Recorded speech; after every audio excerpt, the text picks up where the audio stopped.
more things in John 14. యోహాను సువార్త 14వ అధ్యాయంలో మరికొన్ని సందర్భాలు మరికొన్ని ప్రస్తావనలు ఆయన చేస్తారు. From 7 to 9.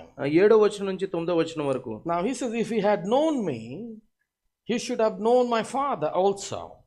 And from henceforth ye know him and have seen him. మీరు నన్ను ఎరిగి ఉంటే నా తండ్రిని ఎరిగి ఉందురు, ఇప్పటి నుండి మీరు ఆయన్ని ఎరుగుదురు, ఆయనను చూచి ఉన్నారని చెప్పెను. Praise the Lord. దేవునికి స్తోత్రం. Now this is something that very, confuses the people. ఇది ప్రజల్ని ఎంతో గందరగోళానికి గురి చేసే విషయం. And not many understands what Jesus is saying. యేసు వారు ఏమంటున్నారు అనేకులకు అర్థం కూడా కాదు. He says here, ఆయన ఇక్కడ ఏమంటున్నారంటే, you should have, if you had known me, నన్ను ఒకవేళ మీరు ఎరిగి ఉంటే you should have known my Father also. నా తండ్రిని కూడా మీరు ఎరిగి ఉందురు. See, if they would have known Jesus, they would have not crucified him. ఒకవేళ యేసుని వారు ఎరిగి ఉంటే వారు సిలువ వేసేవారు కాదు.